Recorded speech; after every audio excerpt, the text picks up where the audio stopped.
All right, I'm gonna call to order and ask Coriel, can you give us the roll call? Yep. Ben Chambers, Present. Kevin Brown, Tommy Suffernick, Present. Rory Stolzenberg, Tanya Schwarzenberger. Here. Alberry Karina Plum.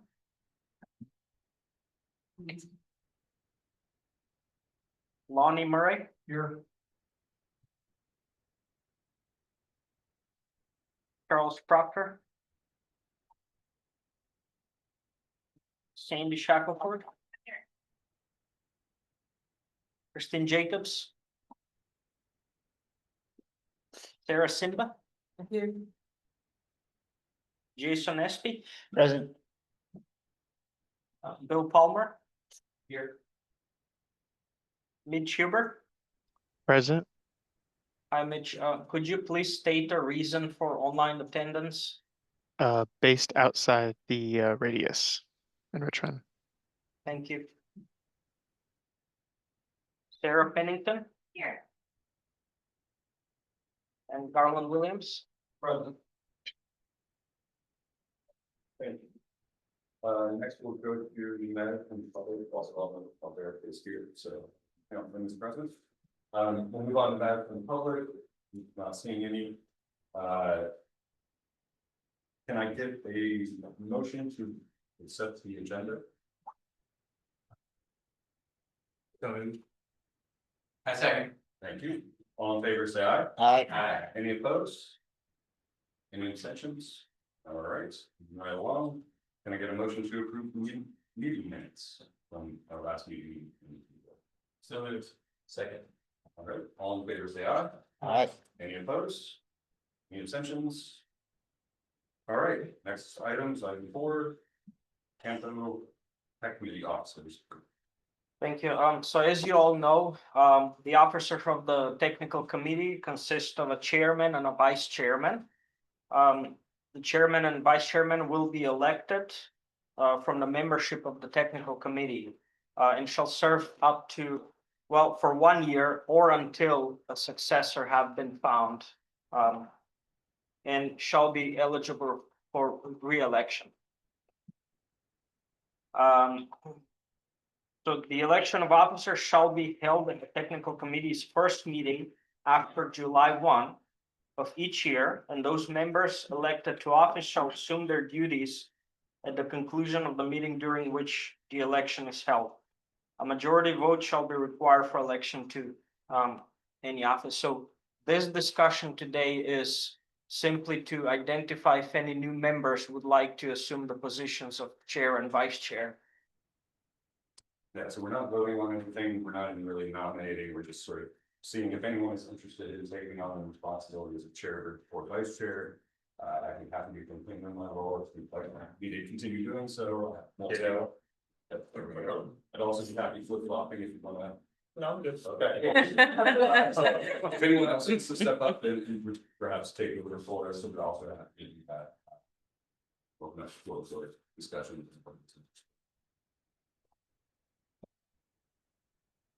Really a great job. All right. Well, it seems like we're all good with that. So we'll move on to number 5, which is the tip amendment adjustments. Yep.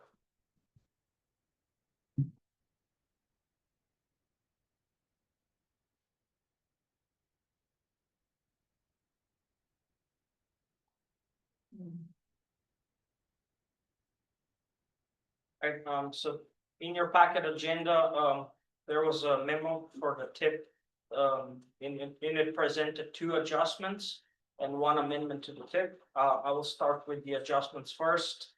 Number 13 and number 14. Adjustment number 13 revises the FY 2025 funding amounts for the mobility management project or program. And adjustment 14 shifts the STBG funds from FY 24 to FY 25 within the main bridge maintenance groupings. Adjustment 13 was from DRPT, adjustment 14 is from VDOT. As you know, no action was required from MPO Tech on the adjustment. However, action is required on the amendment number 12, which adds a new tip block for the FY 2025 operating assistant. This funding, which is 3,000 in FTA funds, 3,000 in state funds, and 1,000 in local match, will support the PATH program, especially to expand volunteer driver services for older adults. And it will help cover mileage reimbursements and background checks for drivers. The recommendation of memo from the CMPO staff is that the technical committee advised the policy board to adopt the amendment of the tip as outlined in the memo. Okay, just to clarify, spend more time. Adjustment 13-14 basically just moving funds from last fiscal year into this fiscal year that we're unspent. Exactly. Amendment 12 is the money. So yes, amendment 12 is a new tip block, which I'm not sure if you can see it very well, but it's the first table. Right. Which adds funding to FY 2025 for the PATH program. That is additional funding to support. And that amendment is based on DRPT's recommendations in their SIP that's about to be approved by the CTB. So this is just making sure we can have those federal expenditures so that it's in our TIP once it's approved. Gotcha. All right, and so what you need from us is a motion to recommend to the policy board that adjustment or that the amendment 12 is included in the TIP. We don't need to vote on 13. Exactly. So, any discussion on this point? Motion. I motion to adopt, yeah, whatever you said. I so move. Bill, all in favor of recommending this amendment to our policy board, say aye. Aye. Any opposed? Any abstaining? All right, thank you. Next we've got some new business. Taylor, you can walk through our scope for the study.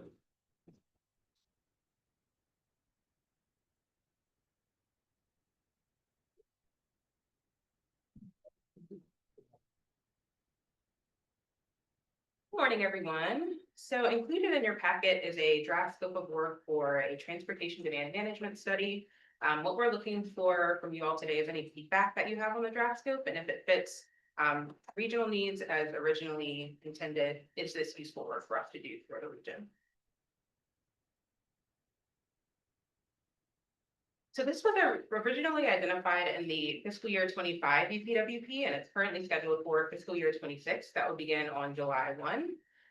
It reads, this excerpt that we pulled from the UPWP reads, through the development of the 2050 long-range transportation plan, staff identified the need to complete a comprehensive transportation demand management study to reduce vehicle miles traveled, or VMT, increase the trips made by walking, biking, and using transit, and enhancing connections between transit, bike ped networks, and our park and ride facilities.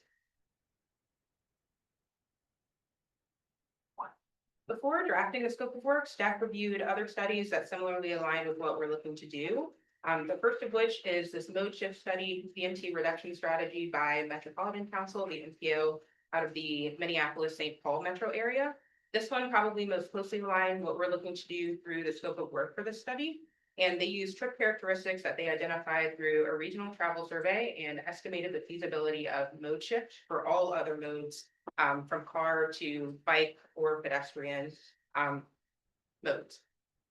And so they made an assessment based on trip distance, competitiveness of travel time on another mode, and potential comfort. So they looked at their existing infrastructure, planned infrastructure to come up with a % of trips that would be feasible to switch to another mode. The next one, this active transportation plan that was conducted by the Sarasota MPO, used streetlight data, which is what we propose to use in our scope of work to identify trip patterns and top origin destination pairs. And so the thicker the line in this image, the higher the trip volume. And so the thickest ones are the top origin destination pairs of the study. And all of these are linked in case you want to read any more about the studies or read through the document and you have any questions about these.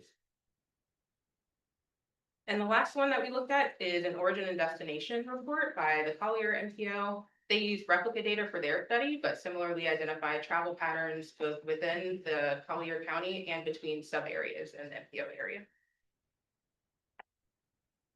And so just walking through the tasks that we have identified in the scope of work for the MPO studies, of course, we would start out with the previous plan review, pretty standard to look at any planned improvements that are happening and to understand the local planning context for this study. In task 2, we propose using streetlight data since that is free and available to the MPO through VDOT's contract. We'd be able to understand the travel coming inside and going outside of the MPO area and traveling within. And streetlight also allows us to identify trips specifically by mode and the average trip length. In task 3, we would assess the potential for shifting trips from auto to non-auto modes. And that would consider trip characteristics from the previous task and existing in the planned infrastructure and any planned park and ride facilities, or identify if we would need more park and ride facilities. And we also included a public engagement task to make sure any proposed strategies would align with community priorities and use their input to refine recommendations and support any prioritization. All right, so today, I know that was brief. We are looking for any input from you all as a tech committee on the scope of work. Are there other ways that this study can align with the MPO's needs? When we came in, we had a couple draft documents floating around internally, but we really didn't, have a ton of guidance on what the MPO might be looking for with this kind of study. So any additional direction or feedback that you have would be super valuable. Any other data sources that would be helpful to look at, that would also be really great feedback. And we would take any comments that you all have by next week and incorporate those for the MPO Policy Board. Yeah, so my first thought is, I think it'd be really good to reach out directly to local cycling, running, and walking groups. To get that information from them directly and say, because I know for myself as a runner, there's places that I would go by running if I could. Right. But I can't because those roads are too dangerous.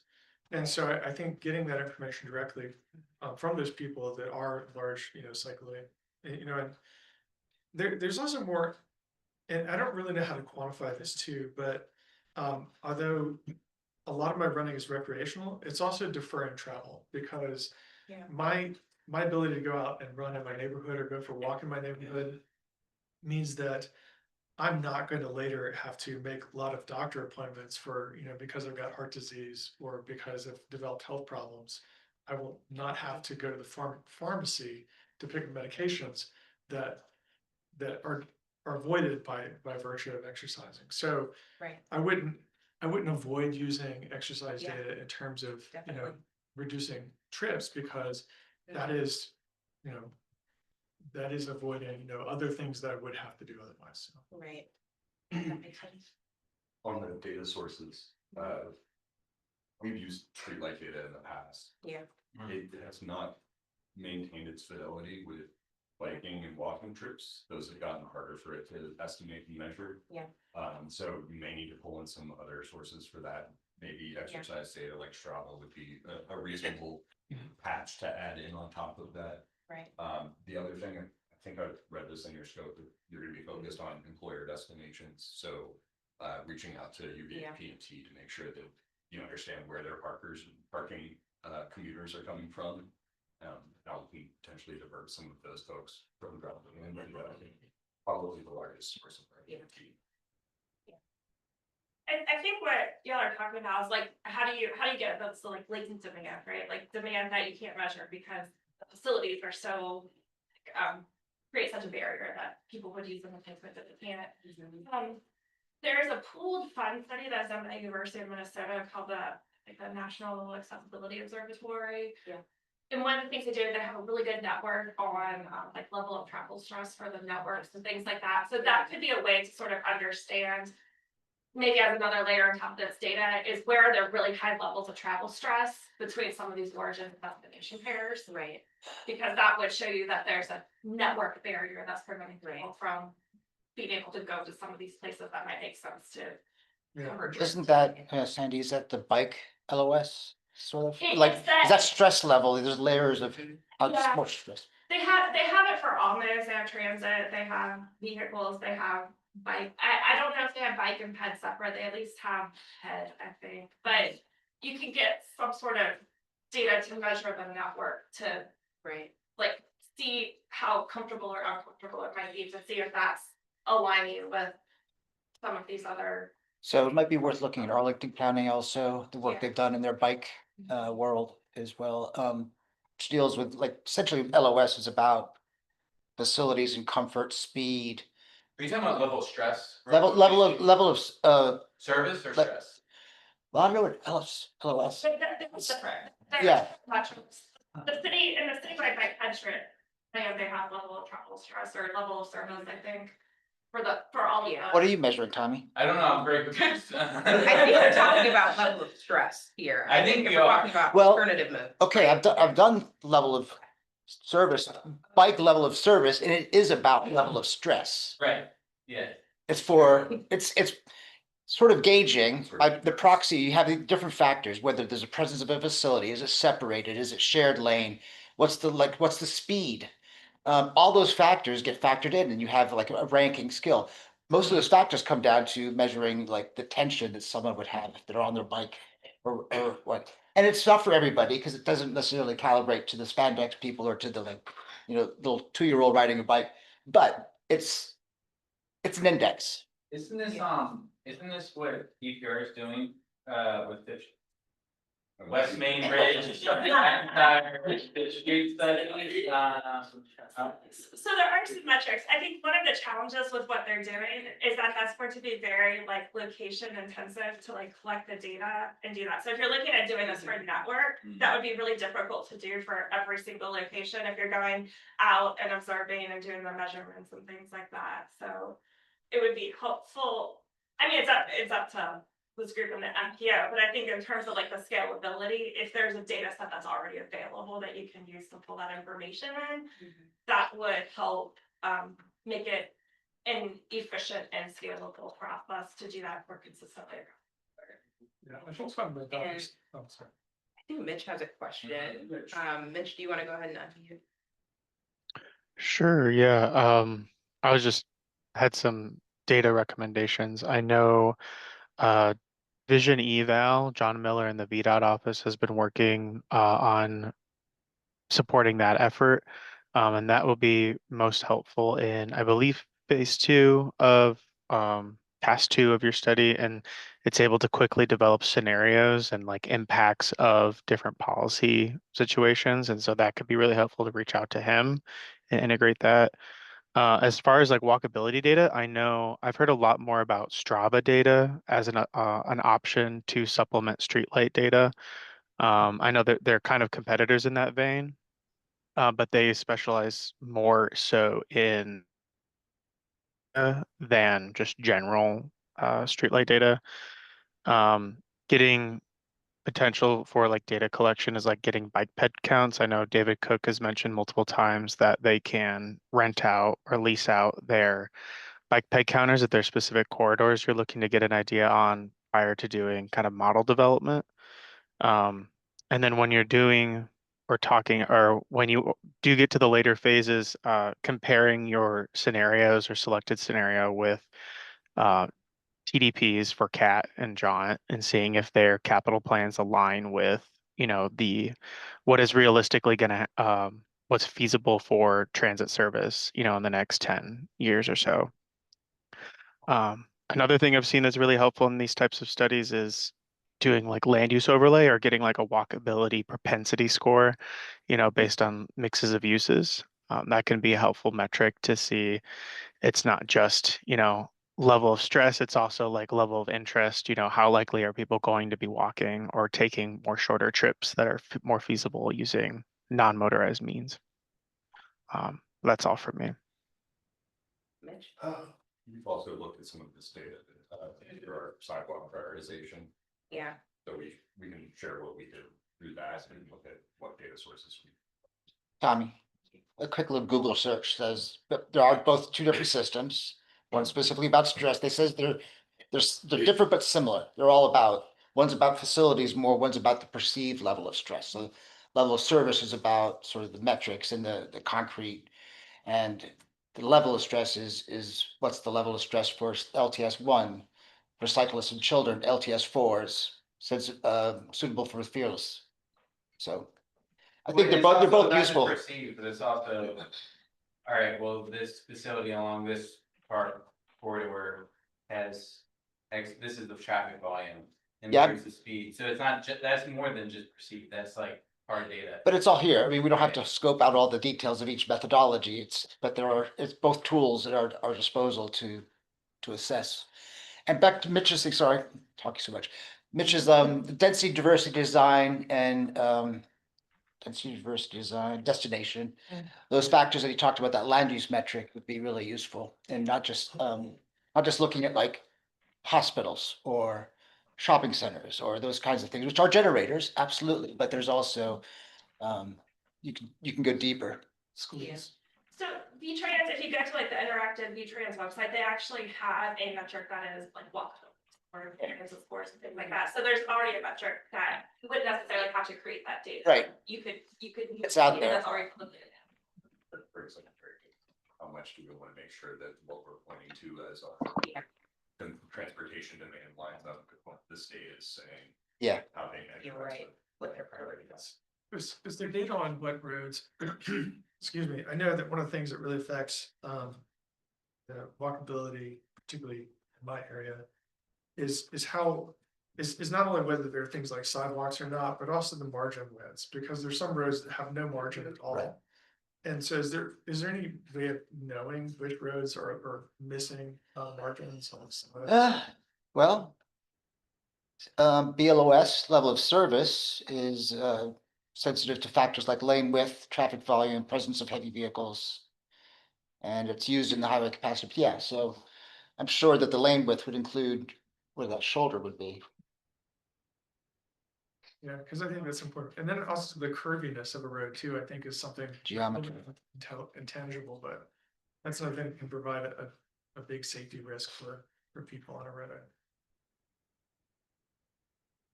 Just wanted to add, Ben mentioned us UDA as being a good resource, and I think we can be. We've done a lot. We have a pretty strong TDM plan and program that we've had in place since the early 2000s. I think we did our first plan in 2007. It seems a little different than what we're talking about, all these technical things. It was highly focused on programs and understanding mode split and all that. I don't know where we're at region-wide with mode split. I know we had to do a lot of surveying and continue to survey our employees to understand what that is. So if you have a goal of reducing single occupancy by X amount, kind of measuring that. I think part of the plan I would think would be how you accurately set those goals. And all that. We ended up kind of with a menu of programs that we could then develop a program from that have some sense of how hard they are to implement, how costly they might be, how aggressive they are, jack permit prices or public parking, prices like way up, things like that. Pain versus gain, I guess, is what's your tolerance there, what's the community's tolerance, and things like that. So I would say it sounds a little bit like it's a lot higher level, I think, than getting into the weeds, just like, is this road have a bike lane or what's the. No, but I also think that's important. And the policy side of it is also something that can be incorporated here. If we say, we want to reduce VNT specifically along this road or something, like, is there a policy that could be implemented in the future, further, investigated, that could help push those? I share. That's what I was gonna Yeah. ask about right share. Because the truth is, as far as we can tell, in our employee population, a lot of people just live not in a way that they can walk or take transit to work very easily. So you're looking at doing carpool and stuff. That's a pretty effective strategy if you can figure out how to do it well. So just my 2 cents. We have this hand raised again, or the same thing raised? Yeah, just a couple more things came to mind. One other thing to look at on the transit side is looking at operational delay data from CAT. So where are they experiencing high delays or operational disruptions? And those can be used to identify potential transit corridors or transit priority projects. Another one is the Virginia Walkability Action Institute through the Department of Health. They have a lot of really good community capacity building resources, and other examples of low cost, high impact walkability that they've helped fund across the state. Um, and so those are two more resources to look into as well. Thank you. Yeah, How is this study gonna, I guess, coincide with the 4 VDOT once we have an MPO as well? Because those are also gonna have origin, destination, and Yeah. recommendations about this. So I don't want to, double up the work for no reason. Just curious. All right. No. I know there's a lot more specific, like your corridors and stuff, but I'm wondering if that's gonna overlap. I envision this one is much more big picture, but we would definitely want to coordinate with VDOT to understand, like, they would probably be further along than we would be kicking this off. And so definitely look to connect with VDOT and see what data that they're seeing so that we align. Well, and you do that, that's your first task, sort of like. Yeah. So Yeah. we're not duplicating. Yeah. Right. And would it, I Right. guess, a current fleet going on plan count as that? Because I would think we want to mention that it's being Yeah. underway, yeah. What did you just say, Albert? look at underway plan, because it's not done to start the Yeah. pipeline. I don't know how far they are along with that yet. Maybe. They'll be done in the spring. I don't know what y'all's timeline is. But again, I think those are. The area is going to be focused on just that corridor versus this is looking at both coming into the MPO area, right? And Yeah. also within the MPO area more broadly. And not all of the SPAR studies and pipeline studies that have been completed have a substantive origin destination analysis as part of it. So I think this is like a different Okay. effort. I also wonder about making sure you include schools, and I wonder how you could Yes. outreach to parents and or kids, particularly like high school students, about Yeah. how many would walk or bike to school if there was a safe route to school. A lot of, what we're seeing in the city is people driving their kids to school because there's not a school bus. You just have much smaller walk zones, we got a lot more school bus coverage. Are we not filling that demand and causing a lot more car traffic? Or like, where's the right balance point to make sure as many kids are walking and biking as we possibly can get, at the same time that we're not driving more kids and cars to the school? So that'd be useful information for us to understand. Yeah. And I see for the county as well. Yeah, I mean, I remember my daughter clearly saying to me one time that we were at a distance with her runs where she was like, "Oh, I could run to school." And I said, "Well, technically you could, but you would probably die." Also, the other kid might get to take a shower before you show up. So, I see, I guess, I'm trying to wrap my head around this, it's still a little bit more, but it seems like you're asking, like, what are some sources of data, but then also, like, what are some, not just like in terms of like counts, but also like data in terms of like existing conditions and what the possibilities could be in this corridor, for example. This might fall, it's some extent under streetlight data, but I think just a good source of information might be like the VO Office Mobility Program. Just looking at seeing what, like, just go straight to the source and see what their data is, as opposed to relying on something like streetlight. Here, obviously in the city, and to some extent in the county, you can kind of gather a lot of where people are trying to go. You guys looking at that data regularly? It's mostly around you, So- where the main. Yeah, I didn't know if you get like a monthly or some sort. It is rough, and we're hoping to provide better reports for us, so. I think if you guys took that data and filtered out all UVA to UVA trips, it could be interesting for commuters and their type of travel. Yeah, absolutely. We also have data from our micro transit service. Right. That would be good.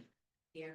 And UVA should also have for people who participate in the feed program, they have to log their rides, right? So you should have already just data for that. Yeah, like Ben mentioned, getting together with our PMT. They would be the best resource for understanding what we have.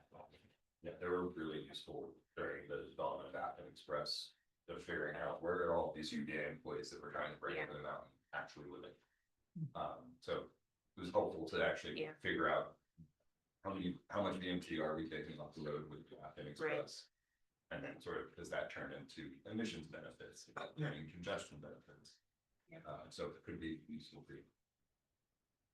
Any other questions on this one? We don't have to vote on. Yeah, I have an unrelated question.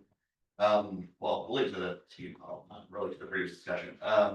In the UPWP, it seems like this study is kind of has parking as a main focus. It talks about assessing existing parking capacity, future growth impacts. In the slides, it only mentioned reviewing parking studies. We talk a lot about BMT reduction. How does parking fit in here? Yeah, great question. So the way it was written in the UPWP, to us, when we read it, seemed almost like mode specific, like it kind of predetermined what the solution should be, which is more parking. So we tried to zoom out a little bit with the scope and not say parking is the only thing that we wanted to look at, but how else could we shift these modes? You know, whether that be, do we need more infrastructure for walking, more infrastructure for biking? But we definitely still included in there that we would look at parking studies, that we would look at, you know, potential for park and ride lots. And if that's a priority that you all articulate to us and the MPO Policy Board does, we can make it more, you know, of a parking centric sort of study, like a parking capacity analysis. You know, we could revise it to read more like that if that's what you all think are. I would definitely want to be less of a parking centric study. I mean, I think also a problem with reviewing the city's parking studies is the last one we did was 2015. Yeah. Downtown one, 2014 West Main one. Since then, the parking environment has changed dramatically. Right. The garages have gone from having wait lists to having 500 spaces open in a day. So I think without doing any study, you could pretty confidently say we don't need more parking. But you know, I think an interesting question with regards to parking rides is like, why do people use them? Maybe more relevantly, why don't people use them? I think we find that they have pretty low utilization, particularly for trips that aren't like carpool to Richmond. And understanding like what's the head of people who use parking rides and how maybe we could get more people to do it. Well, on that topic, yes, and you know, from a job perspective, we have those 4 connect routes. Crozet, 29, Livingston, and Buckingham. The majority of people using that for work is UVA folks.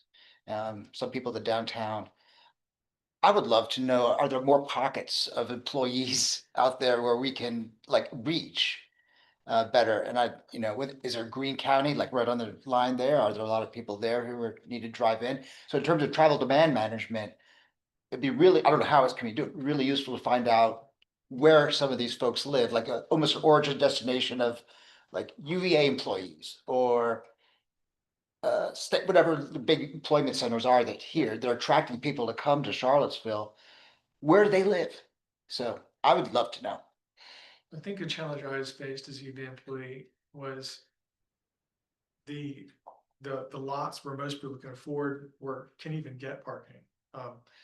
You have to get halfway into the city to park at those lots anyway.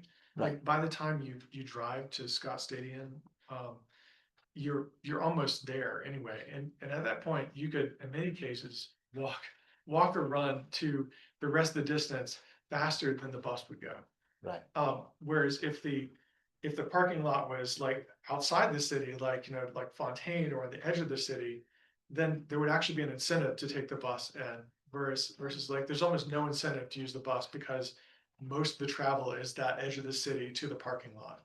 Yeah. And I don't know how to quantify that, but. Well, I was talking to Scott, and he was like, that morning, the shuttle buses pretty much are running between those parking lots and Start at 5.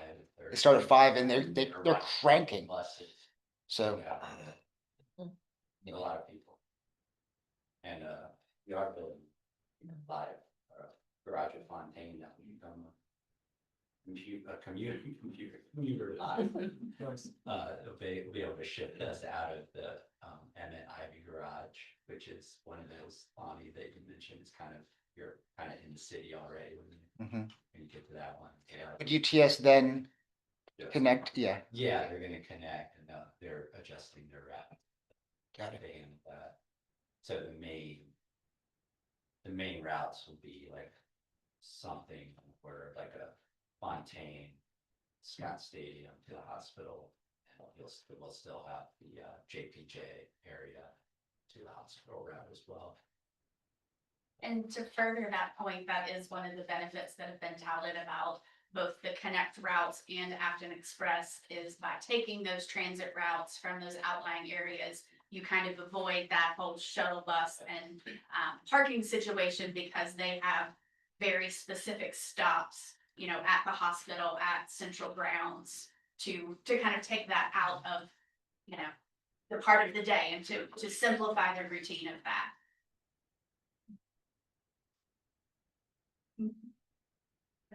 I feel like when this conversation came up about parking previously, I seem to recall, I think it was one of the planning commissioners from Albemarle County, that maybe the concern about parking isn't so much within the city, but in some of the growth areas in the county specifically, of because, I mean, I don't know, you guys will do the analysis and we'll see, but there's going to be a substantial portion of people who still have to drive somewhere to get to whatever they have to do at the city or in the growth areas or whatever. So I think it's kind of, how do you get people there and manage their travel once they're there, and try to reduce the amount of stress on like the more, or the amount of volume of like the more local roads as well. So I think there's, you know, there's that kind of element too, and maybe the focus is a little bit different depending on which part of the area you're looking at for where the destination trips are coming. Yeah, I think there's also like walkability, then, you know, the importance of how the placement of parking, the type of parking, and walkability within shopping centers as well. So like, you know, you look at someplace like Hollymead Town Center, which is horribly named, it's completely unwalkable. To get from one grocery store to another, you pretty much have to get in your car to drive to the other grocery store. So it's a big difference between that, and I do think, although it has its challenges, Stonefield, we have a parking garage, you can park in one spot and then you can walk to your destination, is a bit different. So there's, even within those destinations, it's less about how much parking there is, and it's more about how the parking is oriented, and it's your ability to. They were never designed for pedestrians. Yeah. They were always exactly. designed around the car. Exactly. So that's where destination diversity design comes into play when you're evaluating a true destination. I mean, it's one of the factors, but it's design is what. So I have a couple of mechanical questions about our next steps. So this is your draft scope that This is you're a sharing with us. And we didn't include it on here as like, make a recommendation to the policy board to authorize, because we knew that there would be some work that still needed to be done on the draft scope. We wanted you all to be able to react and give us that feedback. So, You're taking information until 24th, right?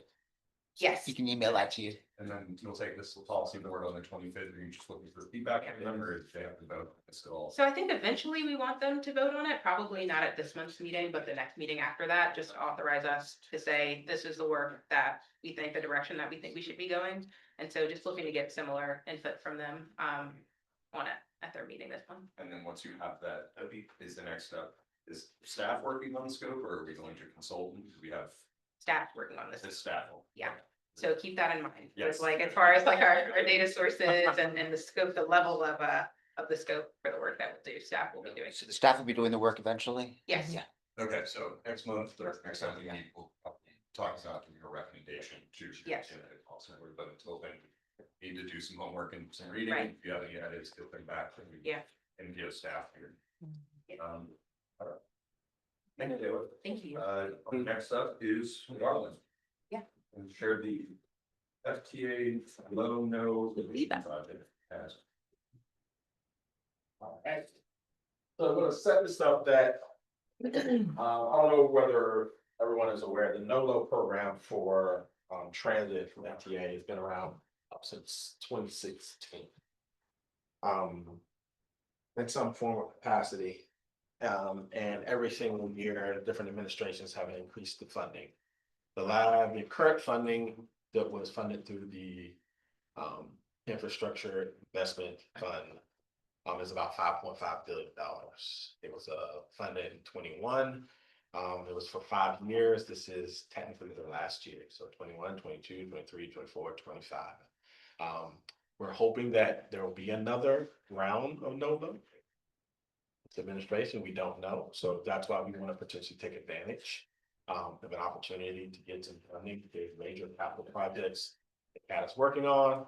One of the things I want to bring to your attention is in going after the NOLA, we would reduce the amount of funding that we would get from the state or feds. And that's hopefully one of the key components here that allows us to potentially move one of our major capital projects along, or we bring other capital projects to the technical group. This is the one that kind of stands out because if we're going to move our transition to zero emissions, our maintenance facility has to be up and running and be able to take power, whether it's battery electric or hydrogen. We need to be able to cordon off sections if it's battery electric, in case there is a catastrophe on one of the batteries. So we're going to go through this is one of the major projects that we're working on. We want this group to hopefully tell the policy board that their agreement that we should move forward with a grant application. So with that, I was Thanks, Joel. Thank you. All right. So if you have questions, I'm okay with you stopping me and just ask it. And we're gonna try to move forward. So there's a lot of work that's been done on CAT side of the house. We've done a feasibility study, a site evaluation, and transition plan. All of those were done with Kimberly Horn. We actually have taken all those documents to the city council. So the next step for us is we were doing all this to position ourselves to take advantage of opportunities just like this. One of the things that our existence, I don't know how many people have actually visited CAT, but we're currently sitting on the 6-acre lot. That's where we are today. The city owns the 3-acre wooded lot right beside us. That's the area that we're really going to focus on. And then there's another site, Delaney owned site, that we are actually, we've made contact with the owner and we're trying to gauge whether there's appetite to potentially sell that piece of property to us. So you will hear me mention that because we had to put it as a part of when we're going through our projects, we have to do a NEPA analysis. And we looked at that third piece of property as a potential for expansion. That would give us, 13 acres contiguous, which would be wonderful. That would be designed for the expansion for 30+ years. Our existing facility is 16 years old. We're about halfway through the viability and life of the facility. So the analysis that was done for Kimberly Horn, they brought on an architectural firm, Wendell. So we looked at kind of where our existing facilities are. I'm going to concentrate on that middle section. So this is how the layout is today. The orange section today is our maintenance facility. It has 5 bays. It's not really designed to take into account battery electric vehicles or hydrogen. So there's airflow requirements that would have to be done if we're doing hydrogen. And there are all other sorts of safety features that we have to do because of the battery electric components. So when we looked at the analysis from Wendell, they came back with a kind of a futuristic plan of what is possible that can be done on the 2 sites. So if you notice, we have a parking issue. One of the things we wanted to resolve kind of long term also. So where in the previous slide, the orange section gets taken away. That's the old maintenance facility. We build a brand new state-of-the-art facility with drive-through bays in case we ever get to the point we have articulated vehicles on our lot, which that means our ridership has gotten really high, and that's a good thing. But we're building potentially new facilities for the future. There are 2 purple sections, and the purple sections are designed for the battery electric.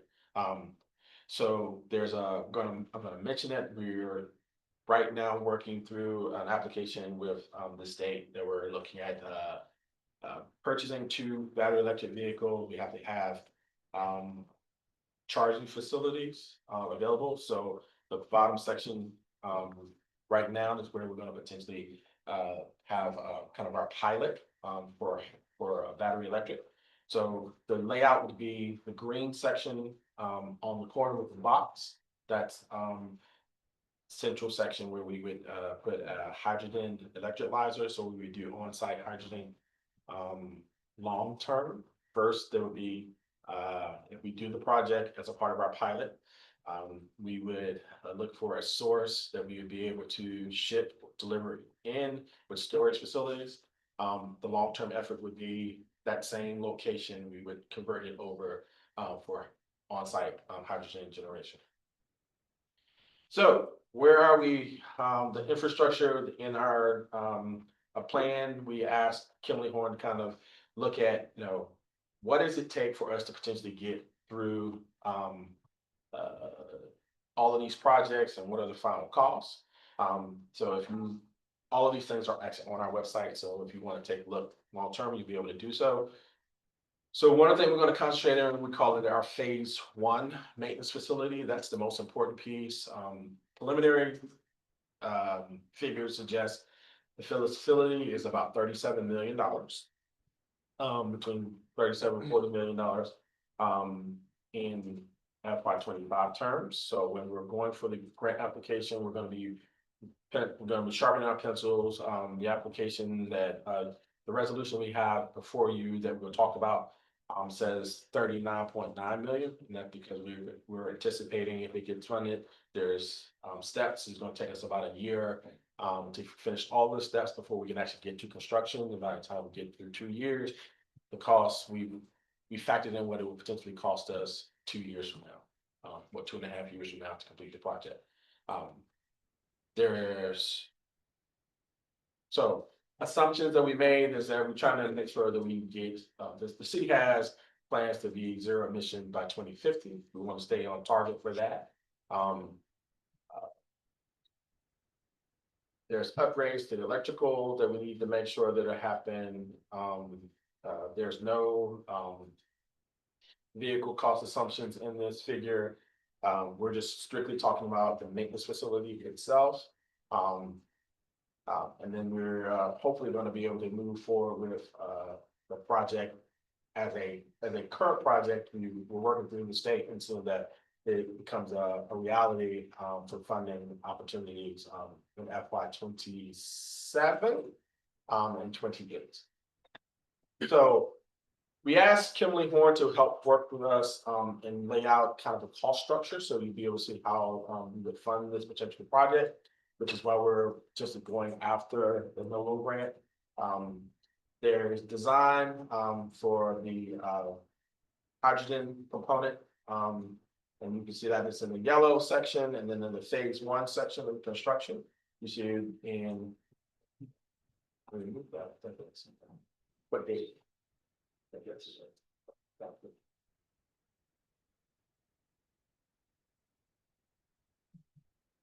No, I'll talk about top of that answer, but top something. The dates. There we go. Thank you. So, in FY28, you see the construction, which is what I talked about. The first phase of it is $11.6 million. The second phase for the construction, would happen in 29, that's 17.5 basically. And then finish up with the $5.8 million to 30, basically 2.5, almost 3 years of project funding to make the project happen. Once again, there are 3 phases that we're talking about. One also is, an administrative building.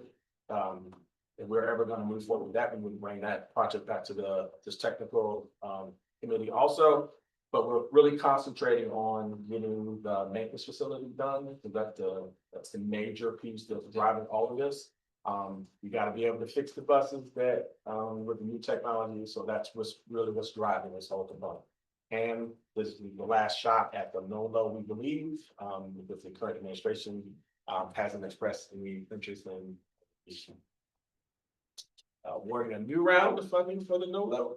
So we want to take advantage of this if we can.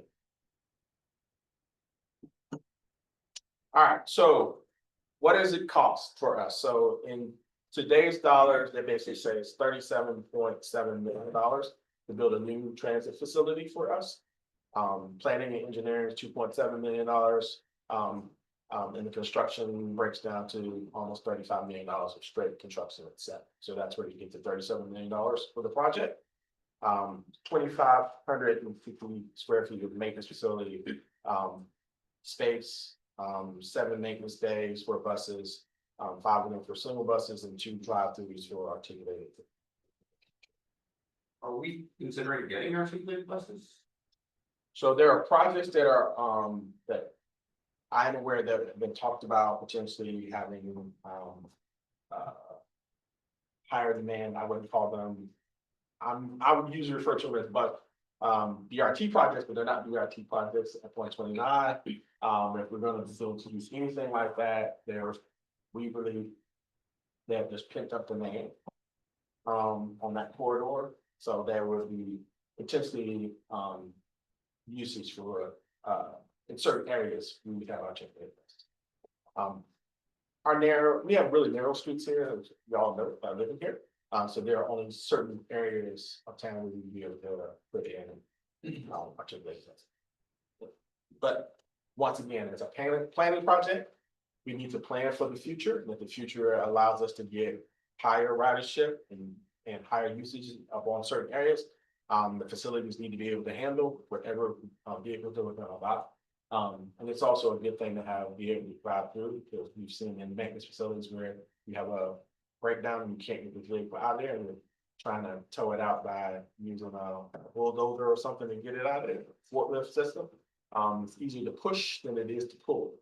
So having pushed through, so it's just modern facilities always have a few drive-through bays.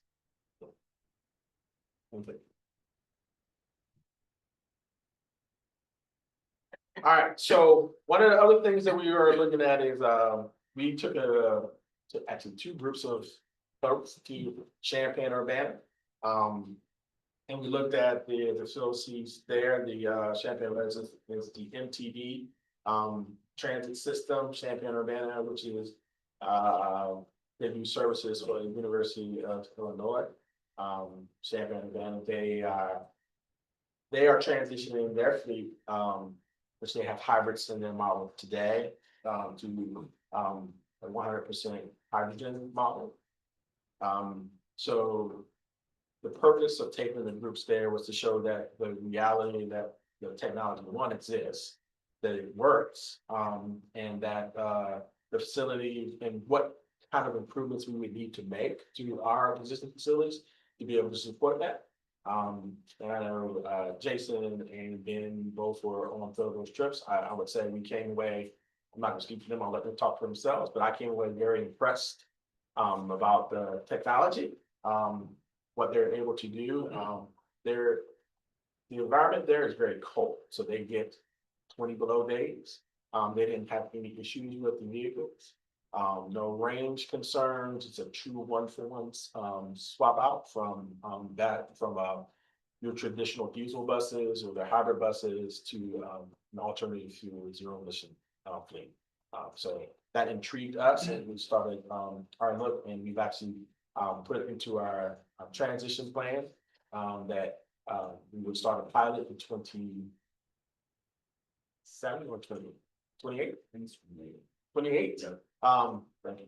28, and then I'm thinking about maybe it's FY 28. So it might be 27. it is, I believe it is FY 20, yes, so it's calendar 27, FY 28, correct. Then that way we would, this fits all into kind of the maturation of transitioning from the maintenance facility, getting into having on-site storage first, and then generation, an area where we can actually put in lots of fuel on-site generation of hydrogen. And Carl, is this part included in your no load grant, or is it? Just bring it to your attention because I'm gonna probably have to come back to you. I just wanted to cue it up, because we are going to we're trying to decide right now, we're in the middle of writing the actual grant application. We're trying to decide whether we're gonna do just one or two projects. The one thing that's really driving all of this is the maintenance facility. But if we have an opportunity to take advantage of getting funding for, the outside generation for the purchase of electrolyzers, you may want to take an opportunity, which is why I'm just mentioning it, as a part of this. All right, so where are we today? So current infrastructure, we are, one of the things transit has to do because it's federal funding is to do a NEPA process. We retained, RKNK and WRA. They're actually actively working on our NEPA process. With any luck, we should be done with NEPA, the week before Thanksgiving. That is really aggressive. They started the traffic analysis about a month ago. They're finishing up the environmental side right now. We have soil testing that will probably start in another 3 weeks. So they are hitting and they're checking every single box. They're going at warp speed. And hopefully we don't get any hiccups, that we will stay on track and be able to have a completed NEPA process just in time for the section of the award. If we were able to be awarded, one of the goals of the NOLO, which is why we're aggressively going at this, is we need to be able to have start our projects within 6 to 8 months. That's normally the time frame that they want when they're doing the award. So which is, we're hitting all the marks. So if we can keep everything on track, we should be in good position to say that if we're given the award, we should be able to get contractor on board and actually start our project within 6 to 8 months of award. So that's where we are. Dewberry, local firm in town, is actually working on, actually just completed the electrical work for the battery electric piece. And they're going to be active in some of the other components, I believe, as we work through some of our other electrical needs. There are 5 major focus areas that we have to work through for the NEPA: hazardous materials, traffic analysis, cultural noise, and the natural resources. Like I said, the hazard material piece we're actively in. Traffic analysis is already done. We're starting the culture, resources, and the noise within, I think, a month.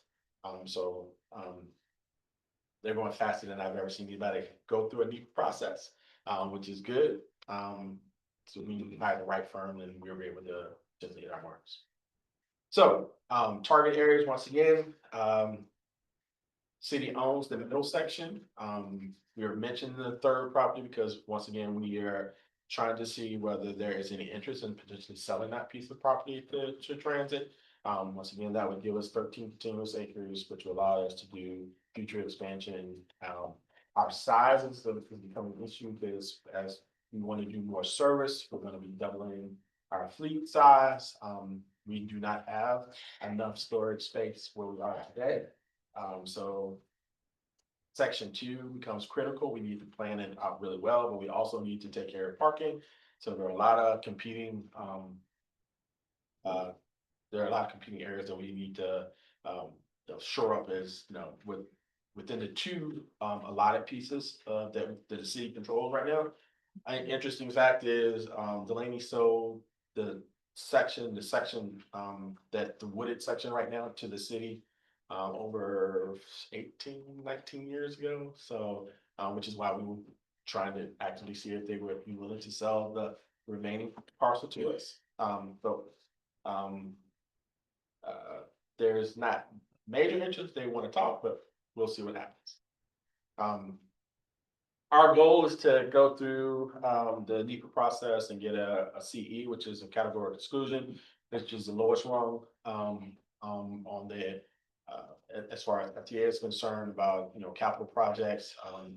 If that happens, then we can sail through on other pieces. We would love to avoid any issues on what's happening when they're higher, because that's other delays and then takes the project out beyond the window we thinking of November. We potentially could add up to another year to get through the process, so we're hoping that that doesn't happen.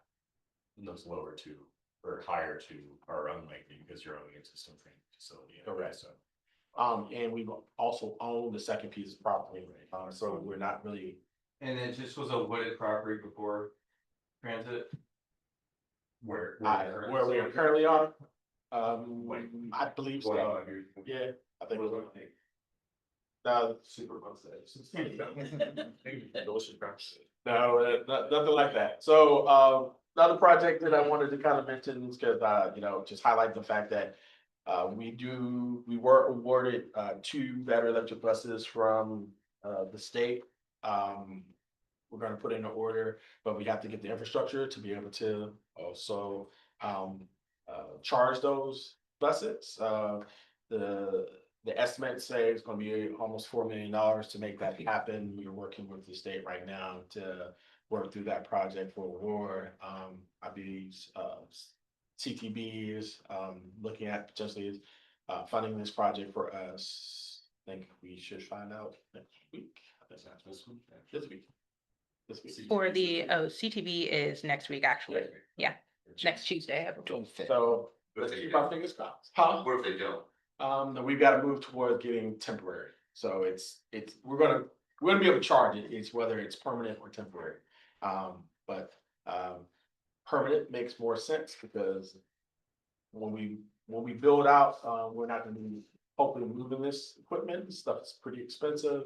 And all the work we're doing with Dominion, that they'll have to put in new poles and transformers and all that sort of stuff. We don't want to continue to move that stuff. We want to have it in place and know where it's going to be for the next 15 to 20 years. That's really important.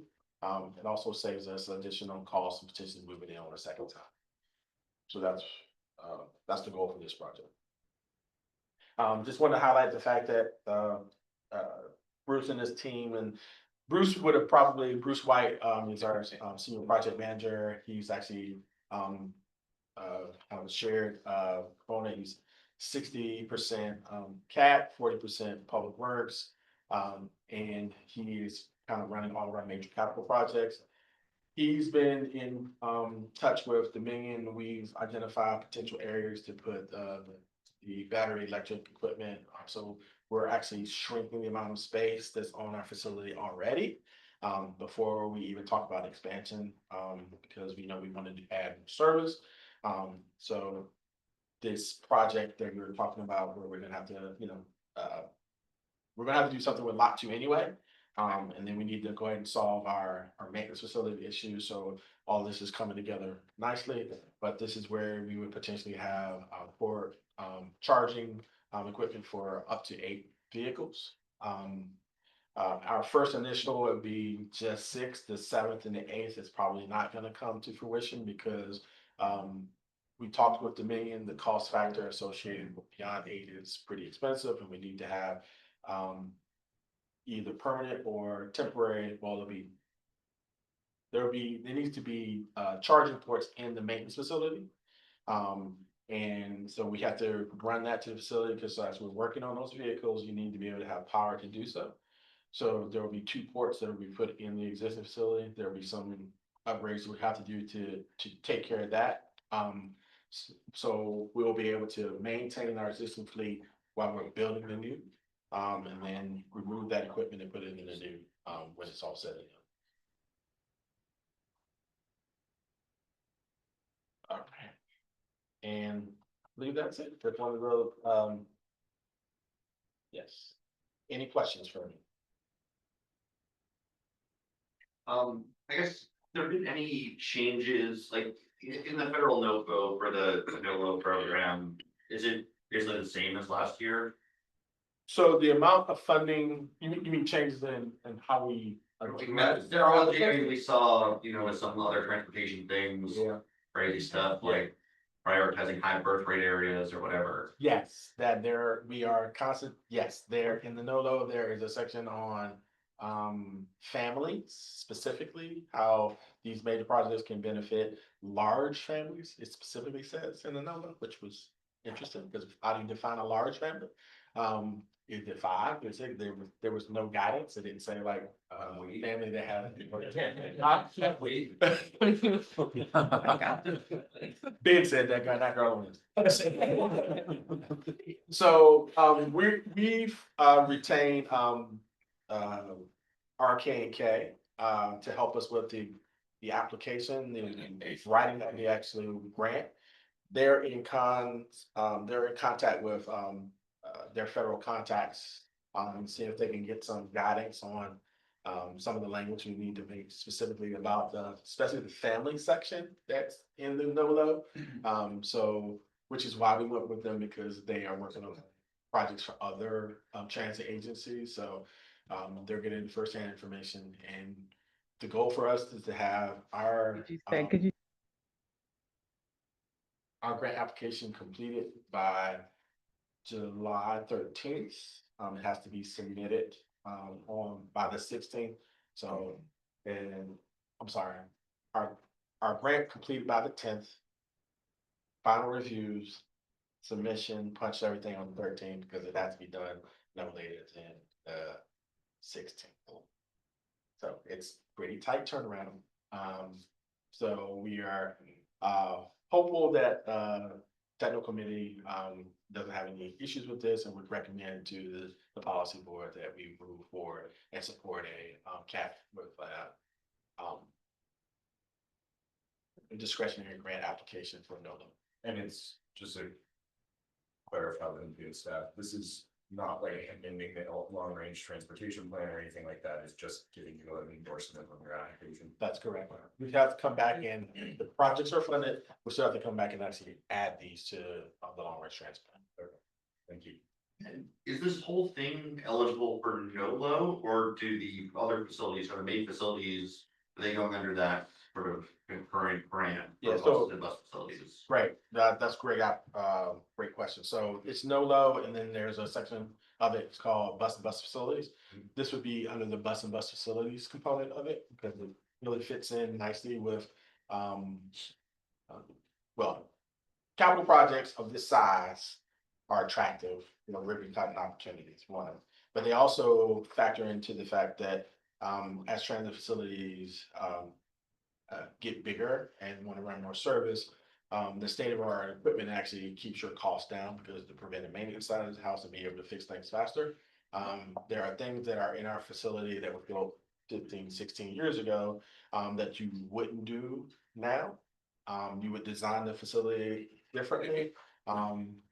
One of the things that was brought to our attention by Wendell is, if we were to stay on the existing facility, we probably would have to do between 17 and $22 million of retrofits to the existing footprint, which still is not large enough to do what we need done. So whether you're going to do 17 and $22 million of retrofits to the existing and still not be satisfied, or do a brand new facility.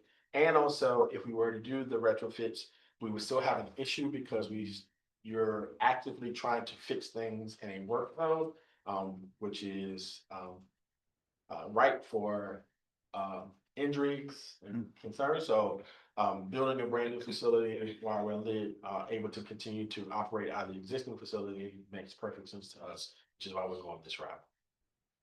So we're asking for like 39 million out of a $400 million program. Out of a $5.5 billion program. Okay. Any other questions? How does this grant, I guess, scope wise compare with the projects in that program? Is this kind of like a lower end or a higher end? So Higher end isn't like scope, not as in Yeah. like, I can't remember the limits. I think it was $100 million is the limit on the projects. Yeah, there's some transit facilities that would ask for $500 million, yeah, or $1 billion if they could. So I think they put a limit on. I don't want to tell you anything incorrect, but they could reach tiers. okay. So just need to make sure I understand what you're going to say. Do we have a contingency plan if we don't get it?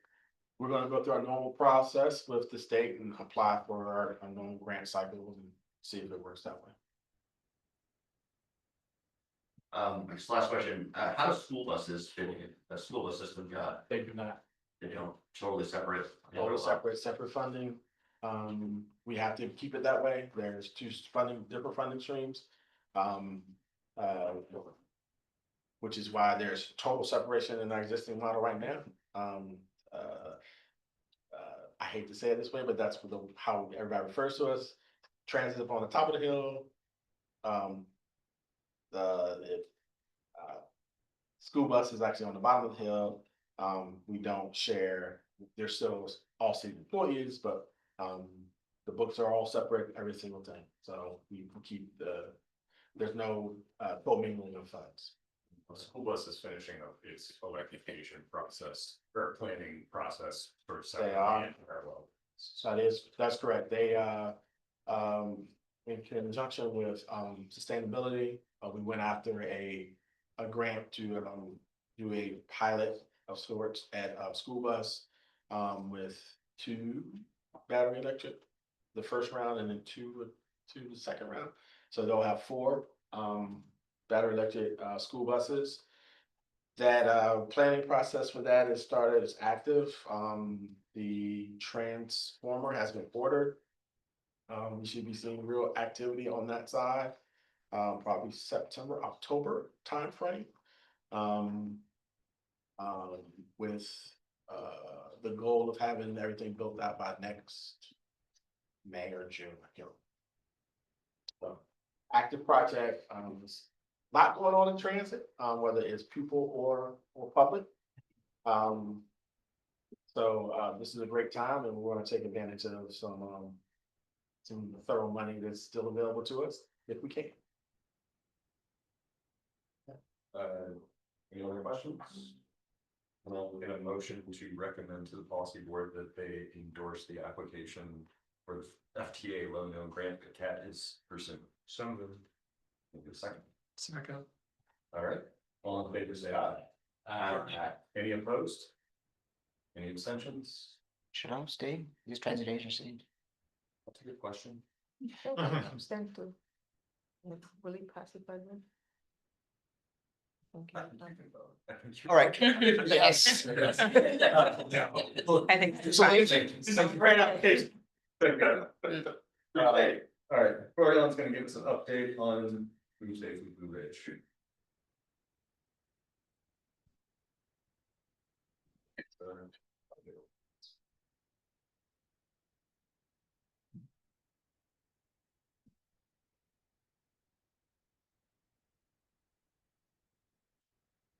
Thank you, Ben.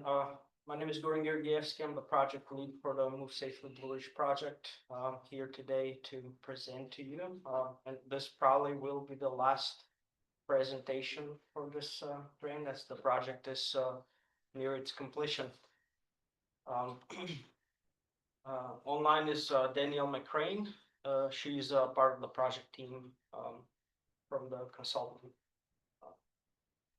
Today's agenda will include the background of the Safe Streets and Roads for All program, Albemarle County's and City of Charlottesville leadership commitments, the planning process, the 4 E's of roadway safety, public engagement, proposed solutions, and next step. As you know, Move Safely Blue Ridge is a regional initiative within the Thomas Jefferson Planning District Commission. The grant comes from the Safe Streets and Roads for All federal program, which was established by the signing of the bipartisan infrastructure law in 2021. This program supports the United States Department of Transportation National Roadway Safety Strategy and its vision of 0 fatalities by 2050 using a safe system approach. This slide highlights Albemarle County's and City of Charlottesville leadership commitment. They both committed to reducing the total number of serious injuries by half by 2045. Additionally, the City of Charlottesville committed to eliminate roadway fatalities within the city by 2045. Both of these goals were chosen that are consistent with the state's safety goals.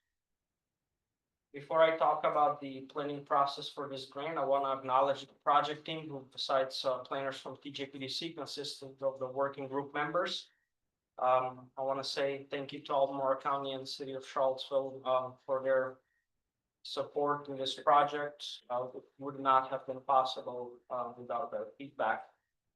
We also had VDOT, so thank you VDOT for all of your feedback and all the work that you have previously done that helped us develop this, not just the planning process, but all the components of the safety action plan. So the planning process consisted of 4 key steps in which we identified issues and opportunities, established priorities, developed strategies, and the final step, which is the plan review, the draft, the development, the draft development of the plan and its review. All of these steps were supported by 3 rounds of public engagement. I will talk about a little bit more in the coming slides. Ultimately, combined the steps in the public engagement serve as the final foundation for development of the comprehensive safety action plan. One of the strategies that we developed for this plan was the high injury network methodology in partnership with staff from all of our jurisdictions and VDOT as well. This methodology serves as a map that highlights the highest concentration of fatalities and severe injuries within the counties. For your reference, the legend says tier 1 are the severe injuries and fatalities, or tier 1 are fatalities and tier 2 are severe injuries. The planning process and basically all the components of the safety action plan were designed based on the 4 E's of roadway safety.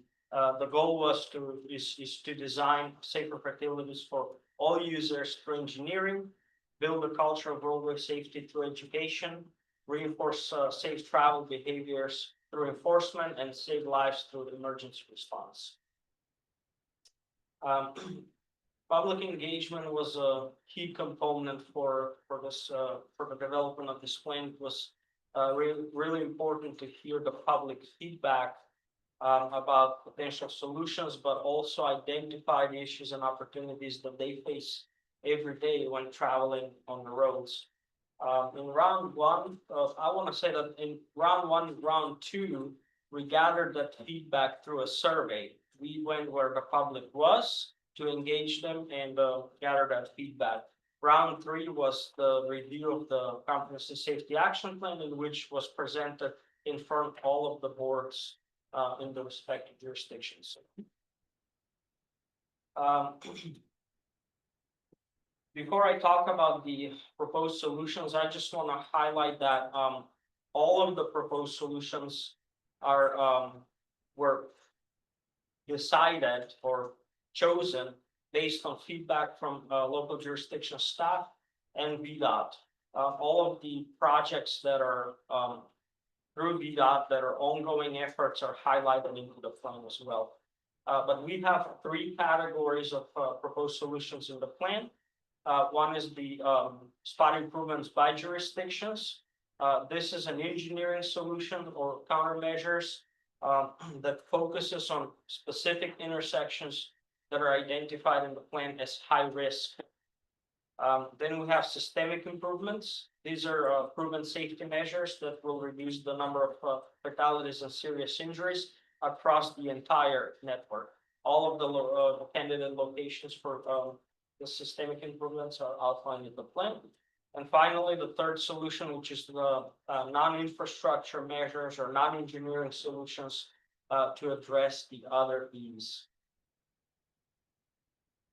The next steps would be some funding opportunities. As you know, there's currently an ongoing round of Safe Streets and Roads for All program. I don't believe that any of our jurisdiction will apply for this round, as the timing is a little bit is very short. But there is going to be another round for next year, and I want to say that probably will be the last round for now. We don't know what's gonna happen in the future. But and also I wanna mention that that round is gonna be very competitive when it comes to implementation funding. So most of the grant allocations are gonna be focused towards the implementation. The project team plans to do an annual review and update of the crash data on the Move Safely Blue Ridge website. That will help all of the jurisdictions be in line with the current safety transportation trends and further refine their strategies as needed. That's all I had. I would be happy to take any questions. It's a very long process together for a while, and I don't know if I have any questions, but anybody else? Questions for Move Safely Blue Ridge? Well, thank you for it, and your work. I'm very over to all of the kids and develop things together with our consultants. Moving along to UPW, Taylor. Hello, so I don't have any slides for this one since it's just an update. But at their last meeting in April, the MPO Policy Board adopted the fiscal year 26 UPWP with anticipated budget revisions, assuming that we would get those updated allocations from DRPT. Those were the ones that we were waiting on. And so presented here in your packet, you have the final UPWP document, as well as a staff memo. We received updated allocations from DRPT that reflected an increase of $1,795 to their apportionment from last year. And so we updated those tables. We kept the proportion splits for each of the tasks as they were originally presented, and we just wanted you all to have that document. Any questions? Okay. Very long now, so I don't think there's a whole lot of questions. Right, yeah. All right, meeting schedule. Oh, this is Also also me. Yes. So for fiscal year 26, we wanted to propose meeting dates and times for you all. So currently, the MPO Tech Committee meets every other month on the third Tuesday from 10 to 12. We are proposing to continue the bi-monthly and the same time, but moving it from the third Tuesday to the first Tuesday. This would give us a little bit more buffer between MPO Tech and Policy Board so that when we bring things to you all, we have a little bit more time to get those materials together for the Policy Board and incorporate those changes. And it would also move MPO Tech from falling on the CTB day, as it currently does. Typically, the CTB meets on the same day. And so we miss that real time. We can't travel to see it in person, and we can't watch the recording as it's happening live. So wanted to propose that change to you all here today. And just for reference, the dates that would be August 5th, October 7th, December 2nd, if there was a December meeting, February 3rd, April 7th, and June 2nd. Remind me, didn't we review the schedule last year heading into fiscal year 2025? And did the CTB meetings change? Are they likely to change again? So I think they're unlikely. And so, but there are some instances where they can, shift. And so like the one for this month, because they're approving the budget, that one's next week. That's not this week, but typically it falls on the same time as the current MPO Tech meetings have been happening. And what we discussed last year may have been switching to every other month and not necessarily moving it within the month. So this time we're talking about moving it within the month. Right, and keeping the same time So since these 10 to last- 12 seems to work for everyone. Last year we almost had our CCB meeting. So. All right, any other questions about scheduling? That would take effect in August. August. Yes. We took back that's Friday for double scheduling. I have a question about that. Or I don't think that's- So, now that we have the comprehensive safety action plan, are we immediately eligible for SS4A implementation grants? Once we provide the safety action plan to FHWA, as long as they don't have any feedback and once they approve the plan, I believe that will make you eligible at that point. Okay, so there would have been no way to have gotten that approved by the June 26th deadline for this year's S4A grants? I mean, So then FHWA is timeline at this point, right? Exactly, and not only that there is staff turnover in the jurisdictions, but there's also staff turnover in FHW as well, so it really depends on how long they will take to review and accept the plan. Okay. So we'll just have just FY 26 as for right then it's over, right? Yeah, at this point, that's as much as we know. So it sounds like we're good to go with August 5th. Okay. So we will get those calendar holds out to everyone for next fiscal year after this meeting. VDOT project updates, Chuck or Sandy? Do you have a list, Chuck? Yeah, I can read the agenda from our weekly report from last week. The pipeline studies, for the 229 studies, the survey ended yesterday. I don't have the numbers. I didn't look at them today to see where we're at with that, but hopefully we'll be consolidating those comments and start to read through those and develop a summary of what the public had to say about those two locations. And those are the Fish Street study and 118 exit 118 study. So hopefully we'll have some good feedback on those coming up. We've sent around the framework documents for both those studies, and we just about have all. I think we're waiting on the county to sign off on those two documents. The other thing we're doing is we're developing the phase 2 scopes. We hope to have the reports wrapped up later this month for the existing conditions, once we get all the information gathered, so we can have those to review and publish. So for the STAR studies, that's the two pipeline studies. The STAR studies, we've got the 29 corridor north.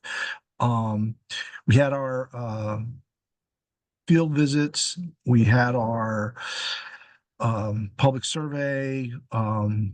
We had over 2,000 responses to the public survey. That's being compiled into a report. They're also working on the existing conditions report. And then we'll be meeting with the stakeholders working group to review those documents once they're finalized or once they're ready. We also have the let's see, I think that's it for the city project. That one's the furthest one along. We've gotten they're finalizing the alternatives. They're working on the alternatives so we can actually bring that back and schedule the second round of public feedback. So that'll be coming up in the probably later this summer, once we get all that information.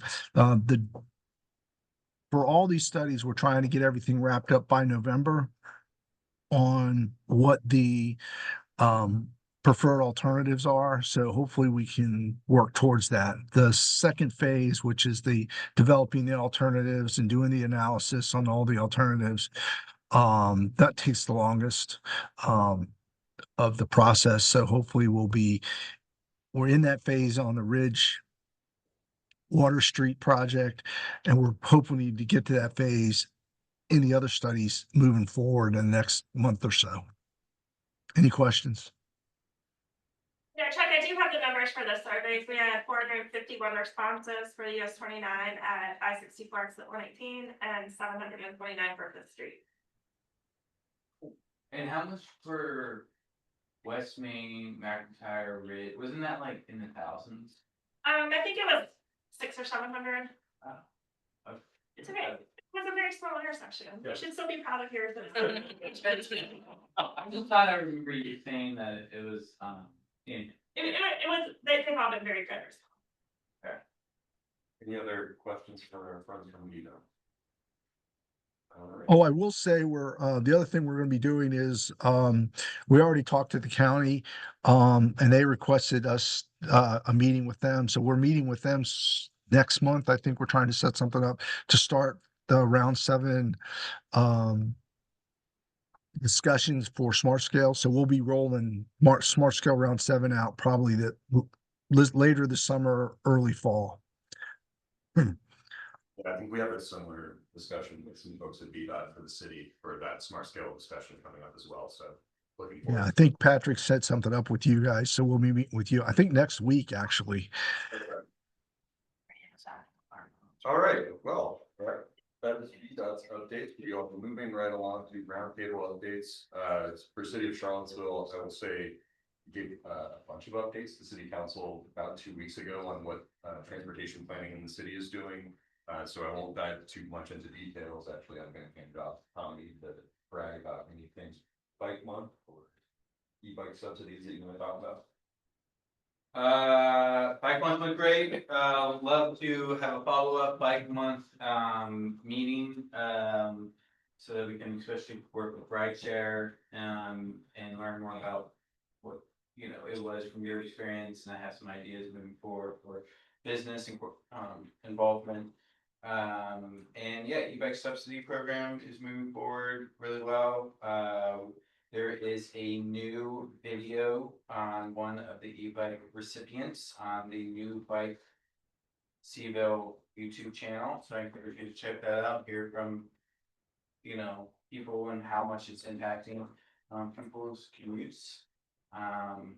And we're gonna collect a lot more of those stories from some of the winners as well. I don't know, neighborhood walks are moving forward. We had one.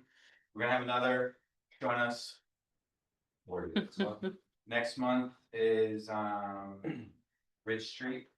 Gonna meet at Hicks Park and explore some of the quick build projects that are getting installed around the city. So if you don't know, we have a new webpage about quick builds, which been probably brought up at the city council. So it's on that presentation. Yep. All right, so that's the city. Kevin, what's it? You know, we're moving forward on our comprehensive plan, presented the transportation chapter. What, 2 weeks ago or so, got some favorable responses. And we're just looking to revise that.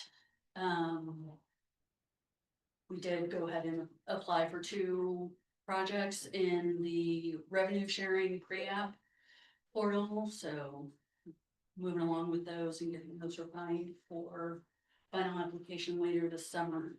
Those 2 projects are improvements on hydraulic between Lambs Road and Georgetown Road, and then final funding for the Burke Marsh Heritage Path between Hilton Heights and Woodbrook. And well, this was gone. That's the sad news. Yes. But yes, she's in Wisconsin now, eating cheese. So That's what you do. To fill it. Yes. Yes, okay, so if you know anybody good, county needs some new help.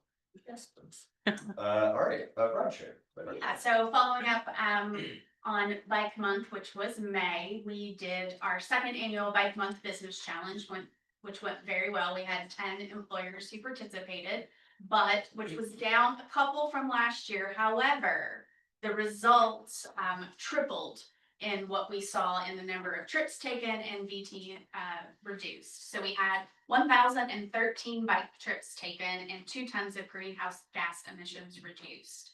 And a total mileage biked during that month of 2,799 miles. So while it was a slightly smaller employer group, we had more individuals participating through their employers to reach that greater impact. So we were very, very pleased with that. Definitely look forward to continuing this. I think we've had 2 great years. So we're looking to see, as always, how we can make it a more enticing challenge, particularly through maybe expanding with some software upgrades with Agile Mile, handling more of the admin tasks so we can do more promotion of it. But yeah, I think overall Bike Month was an excellent event. I know there were a lot of things that happened throughout the city and the county that a lot of people participated in. And I think the collaboration that we've experienced the last few years, as all of these entities have gotten together to promote this, has been really exciting to be a part of. In addition, we are, of course, wrapping up our fiscal year. So we are looking to continue our promotions this month and then starting in FY '26. One big change that we will be seeing is integrating our guaranteed ride home or emergency ride home program. So that insurance policy that helps folks feel more comfortable taking alternative transportation will actually be going through our Agile Mile database. So again, it's going to kind of streamline and take some of those administrative tasks to make it easier. However, in the beginning, we'll probably see lots and lots and lots of communications so that we make sure that everyone understands what is happening with that change. And then just, yeah, really looking forward to all the new exciting things we'll be able to do next year. Great.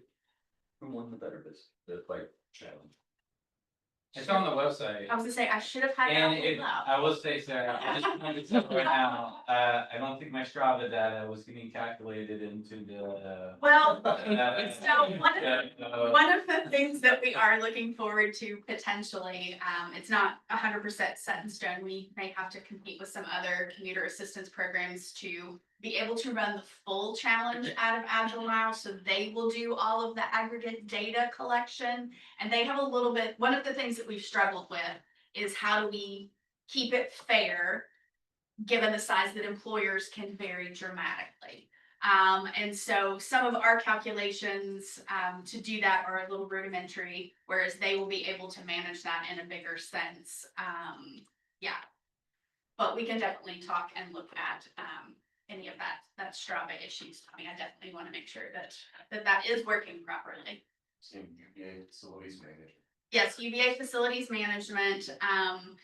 They had 3 individuals who just biked insane amounts. Like it was very impressive, and especially given how rainy our poor bike month was. Right. I think a lot of people started out really strong, and then the rain deterred them. And I can't fault anybody for that. But there were 2 gentlemen in particular that were just diehard with their trips.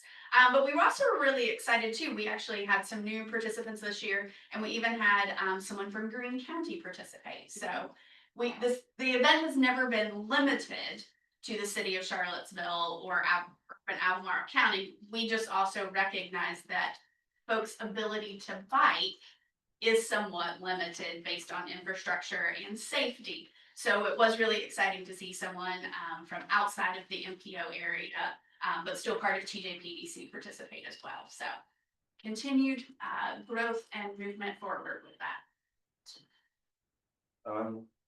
Do you have any other updates? Just have 2 quick things to add. Updates. The first is that the CTP meeting is next week, June 24th. That's when the 6-year improvement program will be adopted, meaning the Smart Scale Round 6 projects will officially be approved. And then the other thing that I'll just mention is that there's now a pedestrian bridge across 29 over Sanders. That's going to be completed. If you're in the area, you can look forward to that. It's kind of fun to see the skyline change. At Zan Road over 29. Yeah. So there is a bridge. Pedestrian bridge. Yeah, it's not like operational yet. You can't use it yet. I got you. But it's there. You can start imagining what it would be like when you can. I was very stuff. Anything else? No, okay.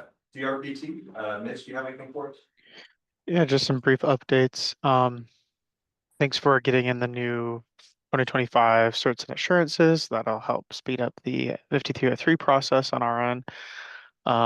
Another thing is we have a revised master agreement with the Commonwealth Transportation Funds, which are due to us no later than June 20th from the MPOs. In the same vein of the upcoming CTP meeting, you can view our interactive SIP on our website. So that'll be up through the June 24th, the approval of the next SIP. In that vein as well, we're also hosting 2 more NTI offerings. That's the National Transit Institute. So we have public involvement in transportation decision making coming up here in July 8th through the 10th. So that's free for MPO and government registrants. And that's 8:30 to 4:30 p.m. here at Reynolds Community College. And then we have state and metropolitan transportation planning, and that will be September 15th through 16th. That's free as well to MPO and government staff, and that'll be held at Plain RVA's headquarters here in Richmond. So feel free to go ahead and register for those if you're interested. And that's all from us. Is there any update on the I-64 Virginia Breeze? We are moving through. Our RFP is out, and so we are waiting to get bids back, and then we'll be working with those for the next few months in an iterative process to develop routes and finalize stop selections and timings and all that. So we are waiting to hear back from potential operators. Awesome, thanks. Yep. All right, thank you, Mitch. I don't believe we have anybody from FHWA or FTA on the line, right? All right, Charles, do you have any other updates for Cat?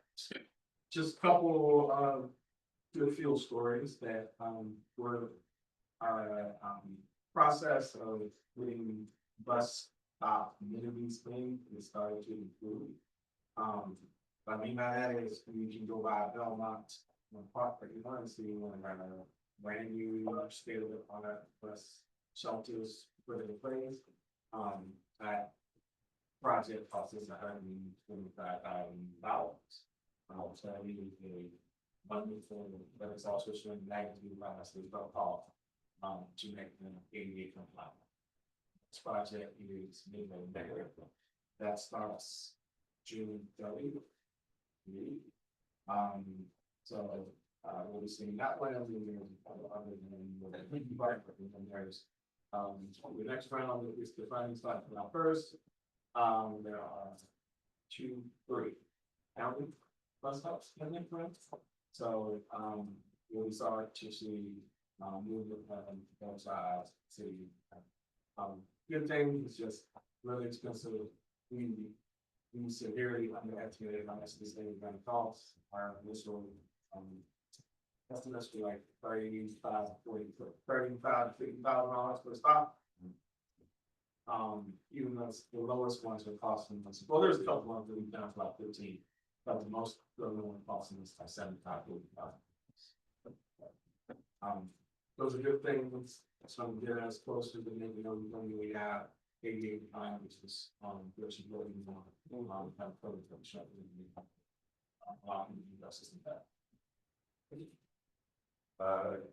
Jason, anything from John? Yeah, a few things. We're looking forward to the June 25th discovery from our Commonwealth Transportation Board.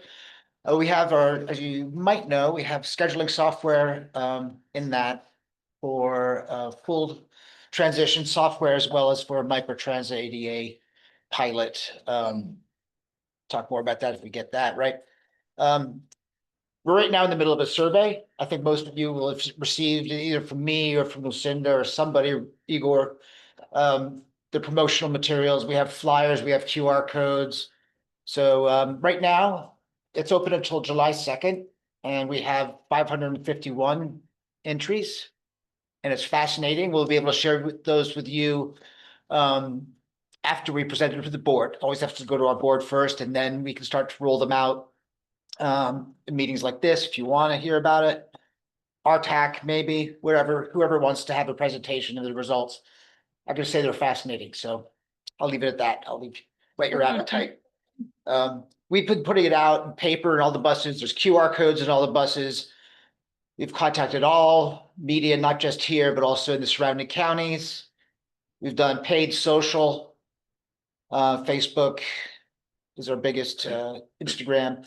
And we've been giving away gift cards of $25. We have up to 24 of them. I need to do the first round, probably do that tomorrow.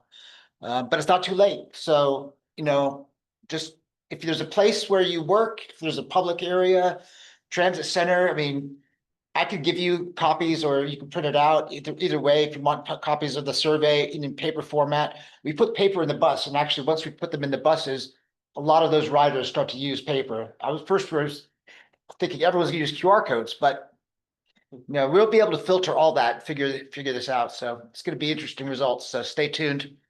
That's about it. So. On the construction front, we had on your road, we had some photos on it. Probably University, or upgrading the triangle there. I think it's gonna provide us some better access control. Going forward. That's a pretty big project for us. Also, Hereford Drive and Briar Hills closed through summer as RWSA. Looks like it was 36-inch wall or line type. But they're contractually obligated.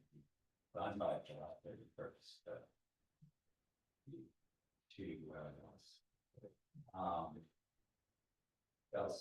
You might see some little electric buses, zooming around up UVA.